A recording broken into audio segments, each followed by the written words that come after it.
Hey y'all, Taylor Lauren here. Welcome back to my channel where I talk about my life as a beauty queen, as a wife, and as a mama.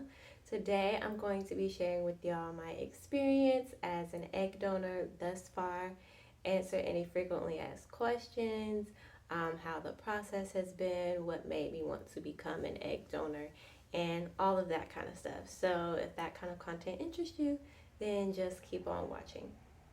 All right, y'all. So at the time of this video, it is maybe 2 weeks before Christmas.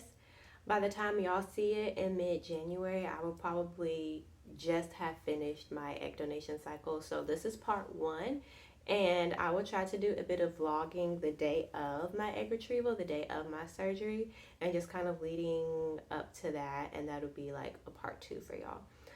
So what made me want to donate my eggs? Yeah, I've actually have always wanted to donate my eggs. Um, I've just always loved children. I've always loved the idea of being a wife and a mom and family and the different ways that families come about. I actually learned about egg donation in undergrad. I went to a small liberal arts all women's college, Agnes Scott College in Decatur, Georgia, and as sexist as it may sound, because it was an all women's college, it was kind of like a central hub in town for families in the area to find babysitters, to find nannying. That's actually how I got started nannying. And that's what I did. That's how I supported myself for like 10 years before Corey and I got married and before I became a mom myself.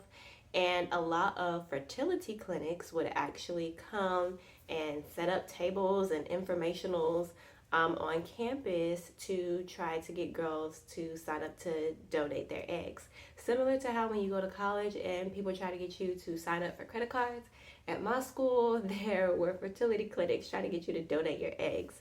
Um, and at the time, I was working maybe part time as a nanny, and I was really getting close to moms, and I was learning about the different avenues that women have taken to become moms. I've worked with families who have done IVF, I've worked with families who have adopted. And I've worked with traditional families who have had children the traditional route, the natural route. I've worked for gay couples who have had surrogates and all types of families. So I was really diving into that world and learning about the sacrifices that people make to become parents and to, have children and to have their dream family. So once I figured out that egg donation was a way that I could positively contribute to this world of family and childcare that I was falling in love with, I was like, okay, this is definitely something that I want to do. So I was telling my mom about it, and I was like, filling out the applications and everything. She was like, whoa, slow down, this is a lot, you're not even married yet, you don't even have children yet. And my mom was really concerned about the fertility aspect or effect that it would have on me. There is a very small chance that becoming an egg donor will affect your fertility because of the birth control, because of all the hormones that you're taking, but it is a very small chance. And at the time I was in college, I was like maybe a sophomore in college, and my mom was like, just wait until you have your own family, wait until you have your kids, and then see how you feel, and if you still want to donate your eggs, then you can. So that was probably back in 2013. At the time that at this point in time when I'm filming and I'm going through the process, is 2023. By the time y'all see this video, it'll be early 2024. So I just always kept up with fertility clinics and kind of the world of egg donation. It was just always something that I kept in the back of my mind. And um, during that time, during this whole time, probably between like 2013 and now, obviously I was working for more families who had experienced miscarriage and IVF and all this kind of stuff. I've had family members of my own that have had miscarriages and stillbirths, and have having to go through IVF and just having issues conceiving and getting to labor and delivery. So obviously that made an even bigger impact on me. Like, okay, this is something that, I really want to do. So it's just something that I kept up with. So after I had my daughter, after I had Blair in November of 21, I started getting back on egg donation sites and researching and everything. And at this point, I realized that this is something that you get paid for. I was willing to do it, out of the kindness of my heart, regardless of if there was payment or anything. And I don't know why I didn't realize it when I was in college, or if it was just something that I overlooked, or if I wasn't reading the brochure, or if I was just so excited to contribute or to help in any way possible or whatever. But now I'm a wife, and I'm a young wife, and I'm a young mom, and I have this new baby, and we have, things that need to get paid for, diapers and wipes. So I was like, oh, this is something that I want to do anyway. And then this is something that can help us, financially. We can put some money up for Blair. We can put some money up in our savings and, all kinds of stuff. So I filled out another application online with a particular clinic that I'm now an egg donor with. I don't want to reveal my clinic to y'all just for privacy. And I'll get to that in like the frequently asked questions part of this video. But yeah, so I filled out my application, heard back, and they were like, okay, like, we see that you just had a baby, like, are you breastfeeding? And I was like, yes. So I could not donate at that time, or could not move forward with the process because I was breastfeeding. I had to wait a year after I was done breastfeeding. Sorry, not a year after I was done breastfeeding, but I had to wait until after I was breastfeeding to be considered, which was a year. I breastfed for a year. So, fast forward to November 2022, when I was done breastfeeding, where we breastfed for a year, put an application in. Now, the application process, y'all, to being accepted to be, so you apply, you get put in a pile to be considered, then you get accepted, then you get matched, okay? It is a very, very long process. I would say mine was even longer because I had a few hiccups along the way that I will share. So, November, December of 2022, I apply. Now, the online application takes about an hour. They ask you for your personal and medical history. They ask for family tree medical history on both sides. Just as much as you know, as much as you can give them, they ask for. Does cancer run in the family? Breast cancer, all kinds of stuff. The application online is long. That's probably like an hour. And honestly, out of the whole process, that is probably the quickest and easiest and shortest part of becoming an egg donor. So I did that. They do ask you to submit pictures as a child. You can submit adult pictures if you want to. So yeah, I did that. And then around January, I heard back, and they're like, okay, yeah, you're moving on to the next step. And the next step, after you submit that initial online application, if I'm remembering correctly, the next step is they dive deeper into your family medical history. That's when, if there's anything on your application that's like, oh, this grandma had cancer, or this uncle had a brain tumor, or what have you, that's when they dive deeper into that and just ask you additional questions of anything that you know of. Y'all, if you want to be an egg donor, don't lie. They're not going to turn you down because, your grandma had cancer. Like, they're just trying to figure out what this looks like on you genetically, because when you donate your eggs, if there's a child that comes out of this, they are going to be genetically related to you, and it's important that that child's parents, the recipients of your eggs, it's important that they can prepare themselves for anything that might genetically come up later in their kid's life. So be honest, be straight up.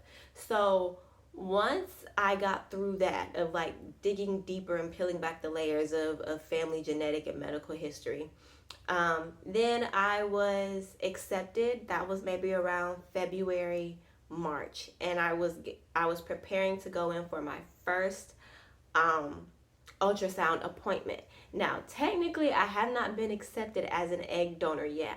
There are like 3 steps before you can get accepted. You put in your application, they dive deeper into your family and medical history, and then you go in for a doctor's appointment for a blood work, for a physical, for an ultrasound, so they can see like what your insides look like, what your blood type is, all of those types of things. So I was getting ready to be scheduled for that. This is early this year, early 2023, and then we got pregnant. So can't donate anymore. Okay. So that was around March. April, the week of our 2-year anniversary, actually, we miscarried. And I have our miscarriage video content up here on the channel where Corey and I talk about that. So make sure that y'all check that out. So we miscarried. And that sucked. But experiencing miscarriage myself, that's probably the most traumatic thing that I have gone through, that I have experienced to date. I have been very blessed to live a pretty much trauma-free life. But miscarrying my second child that is a traumatic point for me. And although it sucks to have lost our second child, the trauma or the testimony in that trauma for me is that it put me in a position of understanding, a slither of understanding of what some women who are having trouble with fertility, what they may be going through. And probably a week or 2 within me miscarrying, I contacted the clinic again and I was like, hey, I've miscarried. This has only grown my desire to be an egg donor. I want to put my application like back in the pile, back in the hat or whatever. And after I miscarried, I was like, there are women who miscarry multiple times, who go through multiple IVF cycles, and the egg doesn't take or their embryo doesn't take, and they keep trying. They have that faith. They keep trying over and over and over and over and over again. And I was like, I don't know what I would do if I miscarried again, if this is something that I experienced multiple times. And it just really pulled on my heart for women and for families who are going through this. Ooh, and it just made me want to donate even more, because I have a slither of what that emotion feels like, what that trauma feels like, what that disappointment feels like, what that betrayal from your body may feel like. So, I'm sorry, y'all, give me a second. Jesus. Okay, I don't know if there will ever be a time where I can talk about this without being on the verge of tearing up. But anyway, so after we miscarried, and after I healed and was in a better emotional place, I contacted the clinic and said, hey, I miscarried. That sucks, but I still want to donate. What does this look like going forward? So they're like, okay, so sorry to hear that, but great to know that you still want to do this, because your application was looking very promising. They were not able to put my application back in the pile until I was 2 months post miscarriage, so that delayed me a little bit. So April, May, June comes around. They send me my application back, ask me if anything needs to be updated, if anything has changed. And, I move on to kind of that third step, that final step before officially becoming an egg donor. And I go in for my ultrasound appointment. It was very quick. Ultrasound, blood work, physical, it was essentially like a regular, checkup, like a regular physical exam, just with the ultrasound. And it was very cool. What was very cool about it for me is I've only gotten ultrasounds pregnant. So I've never seen what my ovaries and what my eggs look like without, a baby in the way. So that was really cool to see. And another thing, a lot of these appointments have to be scheduled around your cycle. So if you are a woman who's in tune with your body, or if you want to become an egg donor, make sure that you're in tune with your body, that you're tracking your cycle, that you're tracking your ovulation, because a lot of your appointments, a lot of your ultrasound appointments and just your blood work and everything have to be scheduled around your cycle, like the last 2 or 3 days of your cycle, so that they can see your hormone levels and they can see how well your ovaries produce eggs and about how many eggs you get.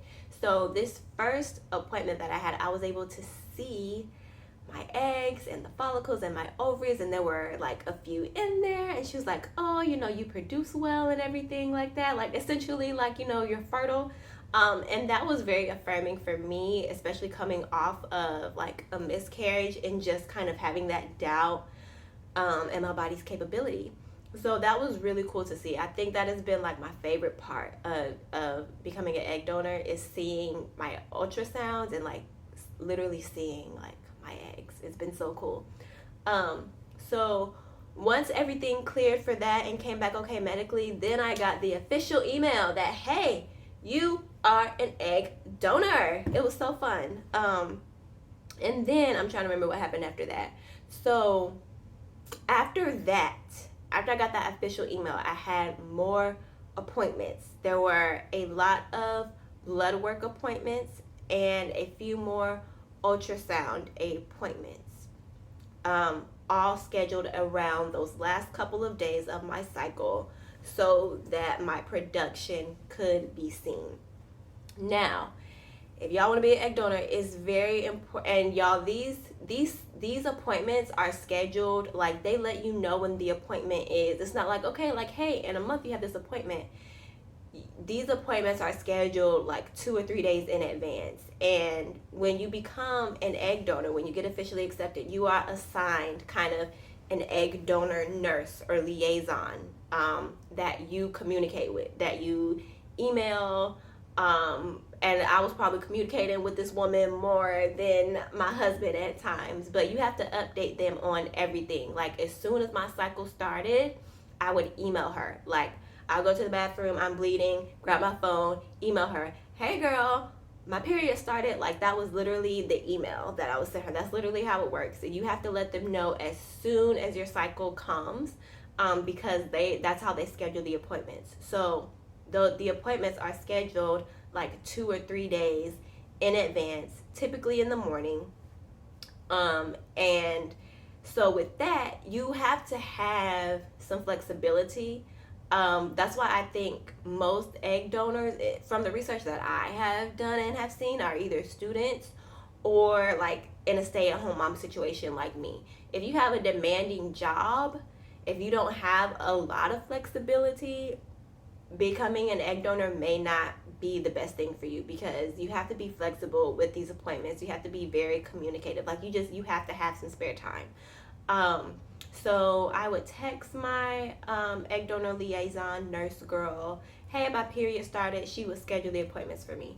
Now, I got a little delayed again because my car broke down to one of the appointments, so I had to wait a full month until my period started again to schedule this one blood work appointment. So I think I had about like 2 or 3 of those. So once I was cleared medically, my blood work was good. There weren't any major concerns on the genetic side. My ultrasounds were looking good. I've officially gotten the email and been accepted as an egg donor, right? Now is the outward part, the mental part. Like, are you mentally stable, emotionally capable of becoming an egg donor? What does your family support look like? So after I was cleared medically and like physically, internally, or whatever, as an egg donor, at least with my clinic, I did have to do a psych eval, okay?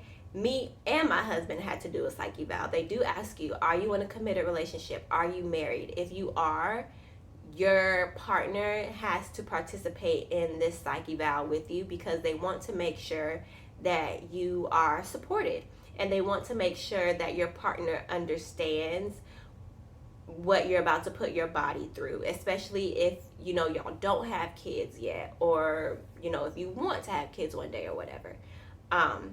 So yeah, so my psych eval was about an hour. It was virtual, and Corey, my husband, he hopped on like the last 20 minutes, and they just kind of talked to us together. They asked us about like our upbringing, our home life, our parents. They asked Corey like how he felt about me donating my eggs, just the basic emotional like intelligence. And so how it worked was, when I became an egg donor, when I got that email, before I did like those final ultrasounds and blood work, my liaison was like, okay, this is the process. You have more blood work and more ultrasounds, and more physicals to do. You have a psych eval. From there, if you pass all of that, then we're gonna upload you into the egg donor database, where recipients can literally scroll through and pick you. She said that process usually takes the average time for someone to get picked to be an egg donor. Like, okay, someone like, hey, I want that girl's eggs. The average time, she told me, was like 1 to 3 months. Y'all keep that in mind. So at that point, I think it was like September. Yeah, September. So I wasn't expecting to be picked until like December, January. So y'all keep that in mind. So we did our psych eval. And the doctor was like, okay, I think y'all are a great fit. I'm going to go ahead and submit this and, approve y'all like by the end of the day. I think our psych eval was maybe at like 10 that morning. Around 5 p.m. we got the email that I had been approved and that I was now being submitted into the database. What I have appreciated about my clinic is that they work very fast. I have felt like very appreciated and very cared for. I would say probably the medical care that I've been receiving at the clinic like is in the running with the care that I receive at my OB. Like, I love my OB, and the fertility clinic and the OB are like right there neck and neck. Everyone has been so nice, so professional. Another thing that I had to do on the back, that final like ultrasound and blood work before or after I got the email, I got some genetic testing done. I got tested for 282 genetic diseases. All of them came back negative by the grace of God. And that was also very insightful for me because I am a mom. So the fact that I tested negative for all of these means that my daughter also is negative and my mom is also negative. Those things that kind of pass through the maternal line. So that was insightful. As an egg donor, I have not had to pay for any of the medical care that I'm receiving. I haven't had to pay for birth control. I haven't had to pay for the blood work. Haven't had to pay for the ultrasound. I haven't had to pay for my injection medications. All of that is paid for through the clinic. If you become an egg donor and you have to pay anything out of pocket, find another clinic, okay? They should be paying you, and you shouldn't be paying for anything out of pocket. So back to the psych eval. So we had our psych eval in the morning, probably like 5 p.m. I got that email that I had been approved and that I was being uploaded into the egg donor database. Okay, so at this point, I'm thinking, okay, it's gonna take like a month or 2 or 3 for me to get picked by someone. Y'all, within a week, I got the email that I had been matched and that my birth control was in the mail on the way for me to start taking. I had gotten my dates and my instructions for taking birth control and all kinds of stuff. So it just goes to show that the demand for egg donors is really, really out there. Not to toot my own horn, but I did think that I had a good application. I did emphasize my family life, my home life. I think I had a great childhood. I think my parents are the best, and that obviously contributes to your emotional state. Some people do believe that that can be like, genetic, and I feel like most of the time I'm pretty happy, I'm pretty bubbly. They ask you about your education, your extracurriculars, your hobbies, how you would describe yourself, all of that. I did put my pageant experience on there. I did put that I'm a 2-time state title holder. I put my artistic background, growing up, dancing and singing and all that kind of stuff. So when you submit your initial application online, play up your strengths, because when people can't have children naturally, and when they have some control over the personality and the genetics of their future child, sometimes they want an artistic child. Sometimes they want like a child that's more into the sciences and engineering. Sometimes they want a child who's like more outgoing, or whatever.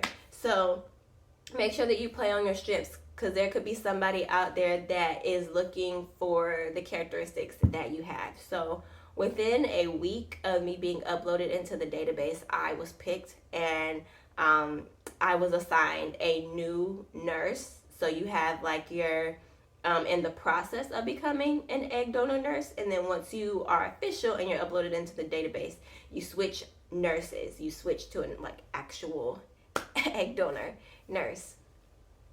So I did that, and that was very exciting. And I've started my birth control.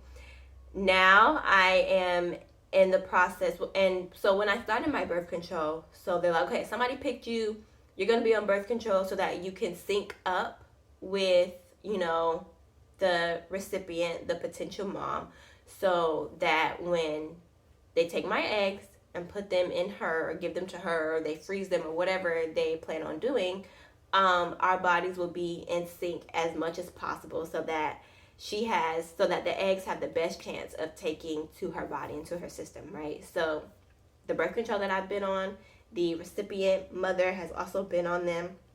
And now I'm in the process where I've been on my birth control for maybe a month. And my injections were just ordered yesterday, so I should be getting them within the week. And then I have another appointment early in the new year in January to have another ultrasound to get the instructions on how to take my medications. And then I start going into the office like every other day for monitoring, to make sure that the injections are taking well to my body, to get ultrasounds done every other day, so that they can make sure that my follicles are growing, that the eggs are growing. I'll do that. I'll go into the office for like every other day for about a week, and then I will have my egg retrieval, and then I get paid. I get my final payment. So throughout this process, I have been getting smaller payments. So there is a payment when your application is accepted after your initial like blood work and ultrasound. After that first like blood work, ultrasound clear, there's a payment for that. And then there's a payment once you pass like the psych eval part and actually get uploaded into the database. And then there's a final payment after your egg retrieval. Altogether, what my clinic is offering is $7,000. So I've already gotten about $500 of that money. So yeah, that is what the process has been like. I'm very excited. I just feel like good that I'm able to do this for a family, especially having experienced this type of loss myself, and having friends and family who have also experienced it. Now, let's talk about the FAQs and any concerns that I've had in this process. So y'all, one thing that I was concerned about is, based off of the research that I've been doing just on YouTube and like testimonials from different clinics and everything like that, I have not seen a lot of brown people, a lot of black women, black and brown people, people of color donating their eggs. All of the testimonials and all of like the experiences that I've seen of egg donors, these women have been white. So I was very concerned, like, is anybody gonna want my eggs? Like, does anybody want eggs from a black girl? But why not? I mean, they say that like black women are like Mother Earth, and the first woman, Eve, or that mitochondria lady, whatever they say, was a black woman, and black women have birthed the earth. And if you just look at us historically and everything that we've been through and overcome, and just how we move through the world, how we conquer, how we persevere, how ethereal we are, how intelligent we are. Not to say that other people aren't, but black women, we are it. Like, I would not want to be anything else. I love being a woman. I love being a black woman. And that's probably why my profile got picked within the first week of me being uploaded to the donor database, okay? Because who doesn't want the essence of a black woman running through their veins, running through their womb, okay? Like, I'm gonna always brag on us. But I did not see a lot of egg donor experiences from black women. And then as I started sharing it with my family and friends, especially my family and friends who have had fertility issues who are Black women, they're like, yeah, it was very hard for us to find a Black surrogate or a Black donor. So you are needed in this space. Women of color, Black women are needed in these spaces. It even makes me curious as to what that looks like on the sperm donor side. Like, are Black men donating their sperm? And all that kind of stuff. So I was a little weary about that because I was like, I don't see myself in this space. Does that mean that people don't want my eggs? But they do. Okay. Next, I was concerned about being on birth control. And I was on birth control in undergrad when I first became sexually active in like 2013, but I was on it for a year, like a year exactly. And I didn't have any bad reactions when I got on birth control. I had a few breakouts and I gained a little bit of weight, like 5 pounds. So starting it, I didn't have any issue. But when I got off of birth control, honey, it was hell. I was moody AF. My skin was breaking out. My appetite was up and down. Just my body detoxifying that was awful. And I was just like, never again. I have heard stories, or I know women who have had issues conceiving and just so happened to have been on birth control for a very, very, very long time. So when I was in college and I was on it for a year, my reason for getting off of it was, okay, I know that I want to have kids one day, and I don't even want to take chances with this affecting my fertility or anything like that. Now, on the same token, I also know plenty of women who were on birth control for like years and were able to conceive within like the first 6 months of being off of it. So everybody's body is different. I'm not saying birth control is good or bad. I'm just saying be in tune with your body. So I was very concerned about getting on it because I was worried about how my body would react when I got off of it. So my clinic told me the birth control that they were sending me, I did some research on it. From what I've seen, it has very good reviews. There weren't a lot of bad like reactions or side effects, and so far so good. I actually stopped my current pack last night and we'll start a new pack Sunday to continue the sync up with the potential recipient and the scheduling of the egg retrieval. So today is my first day off of it. I feel fine. It also hasn't been a full 24 hours or anything like that, but I haven't had any issues, haven't had any breakouts or anything like that. So far so good. Now, with these injections, I am a little nervous about them. Whenever I get blood drawn or whatever, like I look away. These injections, these hormones are self-administered. Corey will be able to help me, but I also really want to be able to do it myself. So I'm a little nervous about having to stick myself like every day or multiple times a day with this medication. I don't know how many times a day I will have to do it just yet. I haven't gotten those instructions from my clinic. I just got the notification that it's on the way and that my appointment is in lieu of being scheduled. So yeah, those are just kind of like the initial concerns that I had, was how my body would react to the medications and like being a Black egg donor.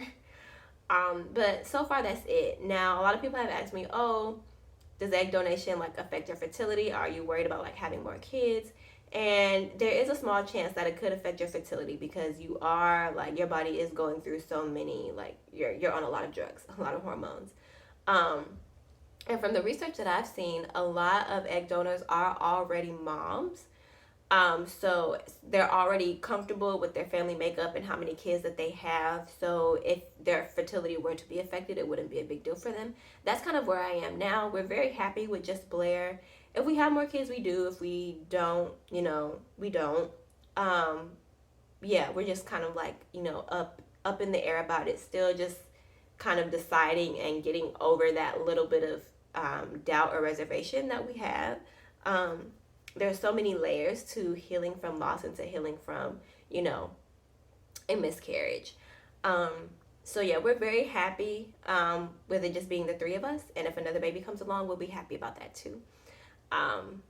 So I'm not really worried about my fertility being affected because I already have a precious child that I love and that I'm totally happy with, it being just her, if that's what it comes down to. What else? What else? What else? What else? So, in addition to that, if you know for sure that you want to have kids, that you want to be a mom, I would say hold off on egg donation until after you have your children. However, there is a caveat. We also learned in our psych eval and just throughout the process of me being like medically tested and everything like that, after your egg donation, after your retrieval, you are very, very fertile because your ovaries are producing so many freaking eggs. So they'll get as many as they can, and there will most likely be some left over. So you'll be very, very fertile. You're jacked up on all these hormones. So they told us, like the doctors specifically told us, hey, if you don't want to have any more children, refrain from sex 6 weeks for 6 weeks after your egg retrieval, which is very similar to what they tell you after you have kids, your healing process, no sex for 6 weeks. So if you do want to have kids, but you also really want to be an egg donor, you could be an egg donor, and then after your retrieval, you'll be very fertile, and that'll be the perfect time for you to try to get pregnant. So yeah, it goes both ways. There are many factors. But yeah, y'all, this has been my process so far. I have heard that like leading up to your egg retrieval, you feel crampy, you feel sore because your body is producing so many eggs. It kind of feels like you're about to give birth from like egg donors that I've heard who are already moms. It very much so feels like the beginning stages of delivery and the beginning stages of postpartum. So I'm very interested and a little nervous to see how that feels. And I also think it's very interesting to think about how egg donation is different for women who have not had babies and for women who have had babies. Because for me during this process, there have been a lot of like triggering points or a lot of deja vu points where I feel like, okay, I felt just like this at this point in my pregnancy, or I felt like this when I was healing from my miscarriage, or I felt like this, at this point postpartum. So it has been very psychologically and emotionally interesting for me to think about because I am a woman who has given birth, who has miscarried, and who is also an egg donor. And I had to think about that because I don't know if that's common, but I don't know a lot of women who can associate with all three of those things. And I do think that sets me apart just in my journey as a woman and my journey as a mom. So these three experiences have been very like intertwined, and there are moments of intersectionality in them for me, and sometimes I've had to catch myself and really think and sit with myself and be able to separate them. Like, okay, both of these moments have happened in my miscarriage or in my egg donation process, but I have to be able to separate the two. Like, it kind of all feels like one big experience, but they are three separate individual experiences that have a lot of commonalities. So it just makes me think about like, hey, I want to speak to an egg donor who hasn't had kids yet and see what her like physical and emotional and psychological state was in this process, because for me it all feels like one big like blur. It's kind of hard for me to say, okay, this is where my pregnancy ended, this is where my miscarriage ended, this is where my egg donation ended, and this is where all three of them like started individually. There are a lot of similarities, and I don't know anyone who has gone through all three of these experiences. So like I can't be like, oh, okay, I'm not crazy. Or oh, okay, this is like normal. So I probably need to like maybe verbalize this, or like just seek like a little bit of therapy, or just like speak about it more. Because there have been times where I've had to like catch myself emotionally and be like, okay, like this feels exactly like this, or this feels exactly like my pregnancy, but I'm not pregnant right now. So yeah. But all in all, I'm excited to be able to do this for a family. Another thing, another FAQ that I was getting. I don't know anything about the recipients of my eggs. And I say recipients because I don't know if it's going to a traditional family. I don't know if it's going to a husband and wife who have had trouble conceiving. I don't know if my eggs are going to a gay couple where one of them will, where my eggs will be inserted into one of them, and one of them will carry the kid.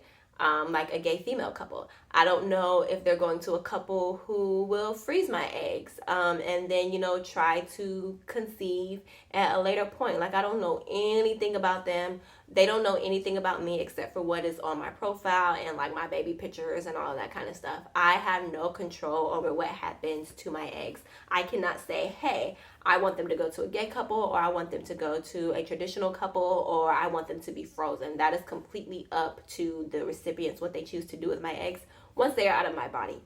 I don't know anything about them. I don't know who they are. I don't know where they live. I don't know if they're traveling to the Atlanta clinic that I'm a donor for to get this done or what have you. That is completely out of my control. I have no say-so over that. Now, there is a possibility that 20 years from now, if a kid comes out of this, they could find me and they could be like, hey, you're my genetic mom. And if children do come out of this, and I say if children do come out of this because once my eggs are out of my body, I'm done. I have no say-so. I have no responsibility. But if my eggs are inserted or if they're frozen, there is a possibility that the embryo doesn't take, or that if they're inserted into the mom-to-be, that it could end in miscarriage. Maybe my eggs don't take well to her body. So conceiving is a miracle. It is an act of God. There are so many things that do have to go right. So even though I'm donating my eggs, there's not a guarantee that a child will be conceived out of it.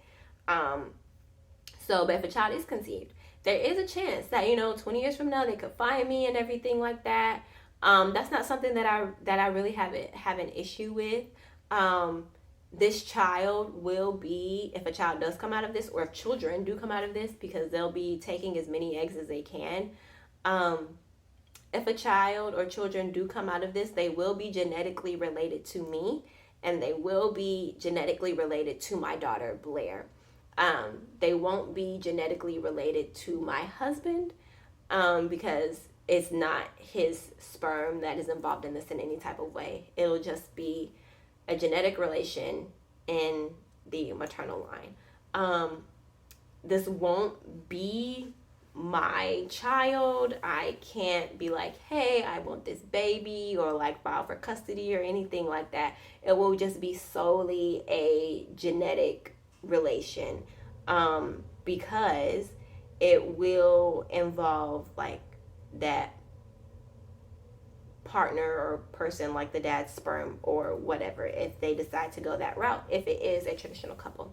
So this won't be like my child. This will just be a child that was made using my genetics, and this child will be genetically related to me and my child and any future children that I have.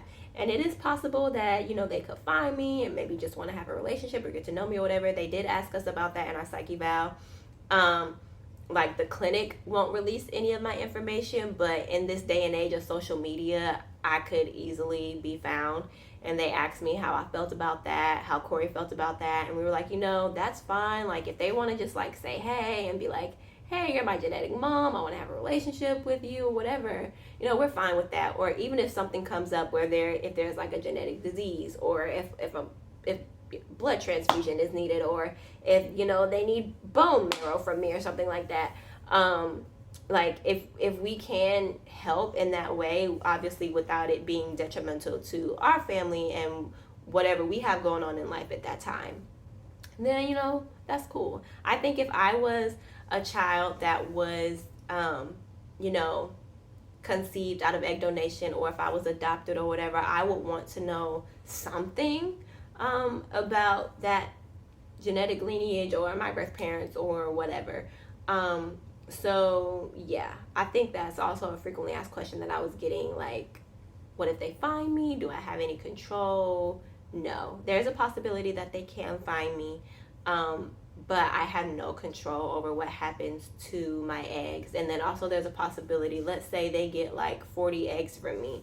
10 could go to this family, and they try to conceive with those, and then 5 could go to another family and they freeze those, and then they like the batch of eggs that they get from me isn't necessarily going to the same people. They can be dispersed, because multiple people could have picked me in the donor database. It may or may not have been just one family or whatever.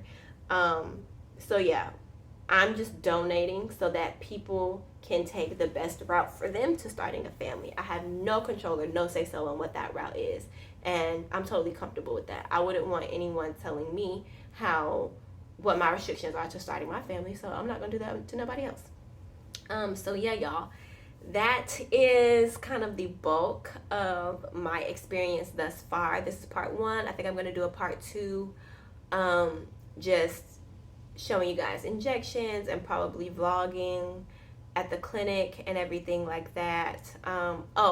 Something else. The only bad thing that I have to say, the only issue that I've had is I'm a stay-at-home mom, and my daughter is in preschool, like very, very part-time. So these appointments, I have not been able to take her with me.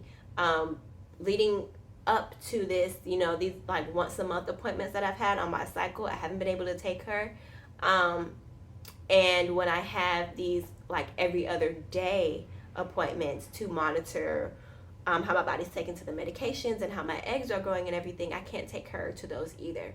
And children are not allowed in the clinic due to the sensitive nature of people who are not able to conceive, which I totally understand. However, when you become a parent, a very realistic reality of that is you're not always able to find childcare. You can't always afford childcare. Like, I'm a stay-at-home mom because I want to be, but I'm also kind of like in this position because we cannot afford full-time childcare.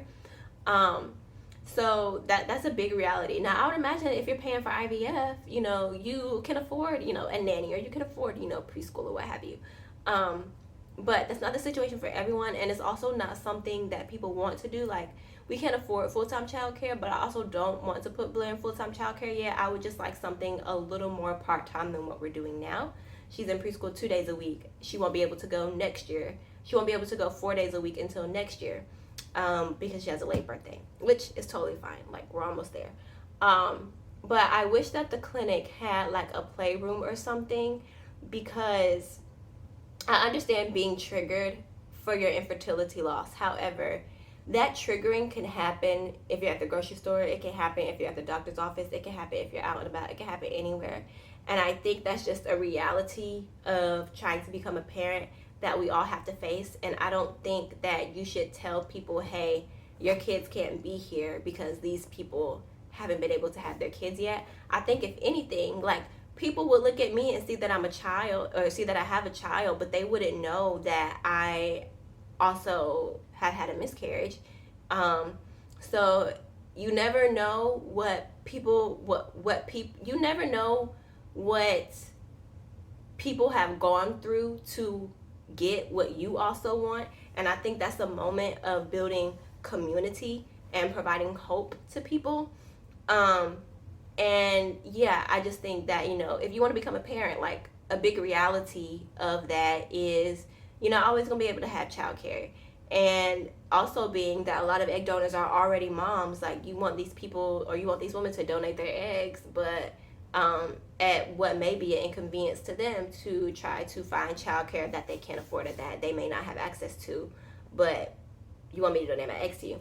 So I get the good intention behind it, but I think also there's a more realistic approach that can be taken. Like, I think that fertility clinics and doctor's offices in general should have a playroom, or like a little childcare room or something like that, because that's just, a reality of being a parent.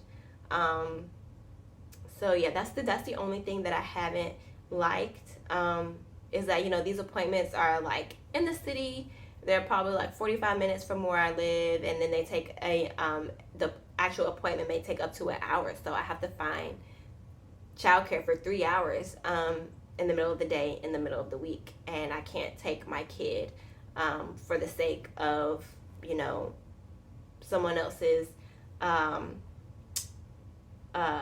sensitivity, which I totally get, but I think that there could be a better resolve, because that's the reality of being a parent. You don't always have someone to watch your kid, and I think that if people want to become parents, they like gotta understand that. So yeah, that's really the only issue that I've had with the experience. So yeah, I'm trying to think of anything else, y'all. Yeah, that's pretty much been it. So I know this was long, but I tried to be as informative as possible for y'all. So thank y'all for watching. Make sure that you like, comment, and subscribe, and stay tuned for part 2 of egg donation. And if you have any other questions that I didn't answer, drop them in the comments down below. Bye, y'all.